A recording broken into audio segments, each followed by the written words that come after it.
Loveland Pass has a reputation that reaches drivers long before they ever see its first curve.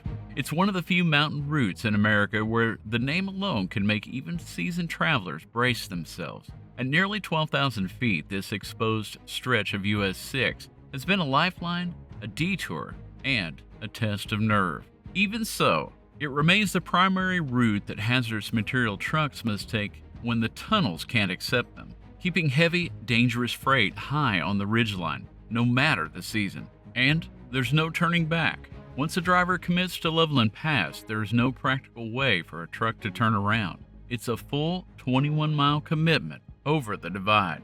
Today we take a look at a beautiful and frightening stretch of road that has challenged travelers in the high Rockies for decades. Today we're going back to Colorado to visit the famous Loveland Pass as we go beyond the exit.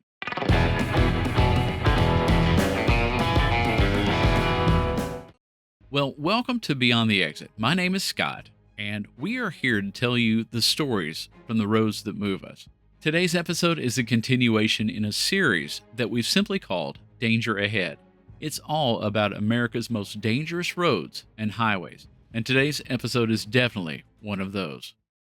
Loveland Pass has challenged travelers for generations, but the road we see today is only the latest version of a much older path. Before we climb into modern hazards or engineering decisions, we need to understand how this corridor came to exist at all. The answer stretches back more than 150 years, and it starts with the people who crossed the high ground long before any survey crews arrived. The High Pass. Long before there was a name for this place on a map, Indigenous tribes, specifically the Ute people, crossed these high ridges seasonally, using elevated routes that connected hunting grounds and summer ranges. Now, these trails weren't chosen for convenience. They followed the terrain in the only ways that the mountains allowed. When settlers arrived, they weren't forging a brand new corridor. They were building on pathways that had existed for years. In the 1870s, William Loveland, a prominent railroad promoter and president of the Colorado Central Railroad, saw an opportunity in these established high routes. They pushed for a toll road to carry freight and travelers over the Continental Divide, following along the same basic pathways that the Ute tribes had. It was rough, steep, and seasonal, but it offered a direct connection that mining towns and developing communities desperately needed, ones that weren't supported by rail. Over the next 130 years, that primitive toll road evolved through steady improvements, routing, and grading. In 1937, the route was officially incorporated into the U.S. numbered highway system as a part of U.S. Route 6, cementing its role as a major east-west corridor over the Rockies. Full paving followed in the 1950s, finally transforming this rough mountain road into a continuous hard surface highway. And while Loveland wasn't the only crossing in the region, Berthoud Pass over on US 40 stood just north, but its sharper curves, steeper grades, and tighter switchbacks made it far less suitable for heavy trucks or irregular freight movement, pointing the way back to Loveland Pass. And as it evolved, each step forward reflected a larger question at the heart of mountain transportation in Colorado. What do you do when the only practical corridor sits nearly 12,000 feet above sea level? By the mid-20th century, that question led to an extremely ambitious attempt to answer it. A failed attempt and a future success.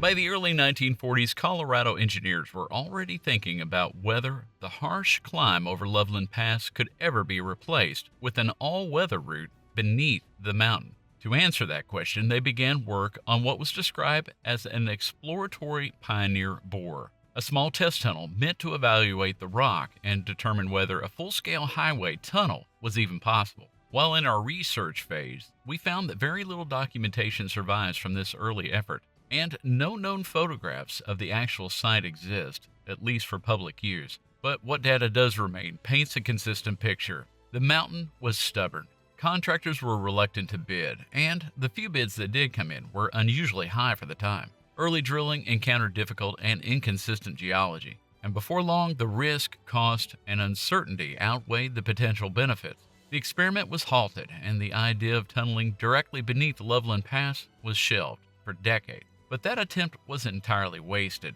It demonstrated that the Loveland Pass alignment wasn't the right place for a long highway tunnel. Engineers continued studying the broader corridor and eventually identified a more stable geologic path just to the north, at Straight Creek. The decision would later shape the construction of the Eisenhower Tunnel in the 1960s and the Johnson Tunnel in the 1970s. We discussed this shift in more detail in our Eisenhower Tunnel story, and if you haven't seen that video yet, we'll link it at the end. Strangely enough, even after the massive engineering success of the tunnels, Loveland Pass would still play an important role. A dangerous necessity.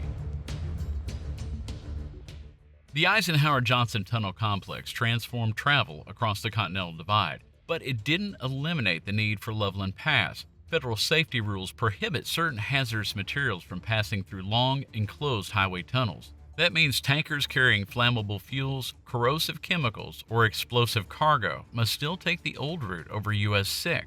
For those drivers, Loveland Pass isn't a scenic alternative, it's a requirement, and it remains one of the few places in America where a dangerous two-lane mountain pass is used for daily hazmat traffic.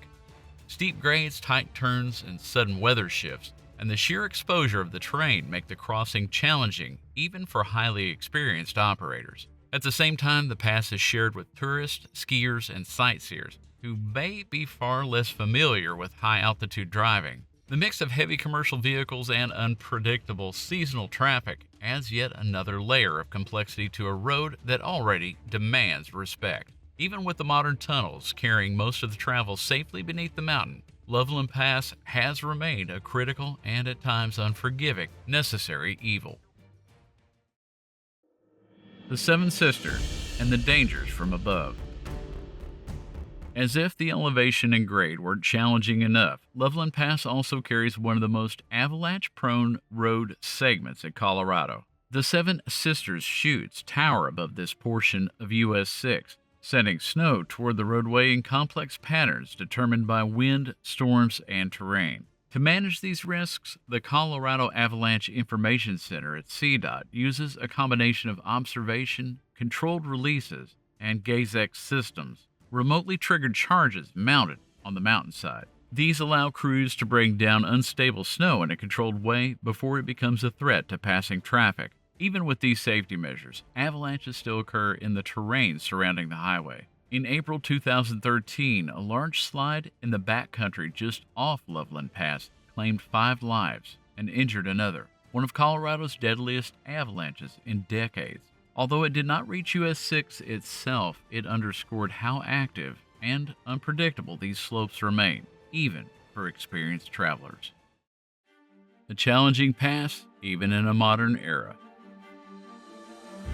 Loveland Pass doesn't serve only freight and local traffic. It sits between two major ski destinations, Loveland Ski Area on the east side and the Arapahoe Basin on the west, making this stretch of US 6 a steady conduit for winter recreation. Tourist traffic often moves unpredictably, slowing for views, icy patches, or unfamiliar curves. For hazmat drivers who have no choice but to take the pass, every hesitation from the cars around them raises the stakes. With some of the steeper sections pulling or descending at 8% grade, a single slowdown ahead can make for a catastrophic situation.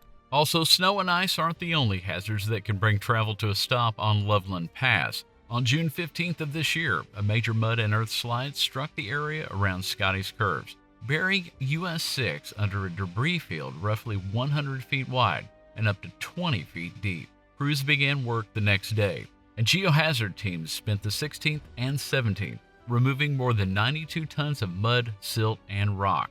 The pass reopened to traffic on June 18th. After a 3-day closure that disrupted local traffic and summer tourism. It was a clear reminder that even in warm weather, the terrain above the road can shift without warning. Even with decades of improvement, the pass continues to command respect.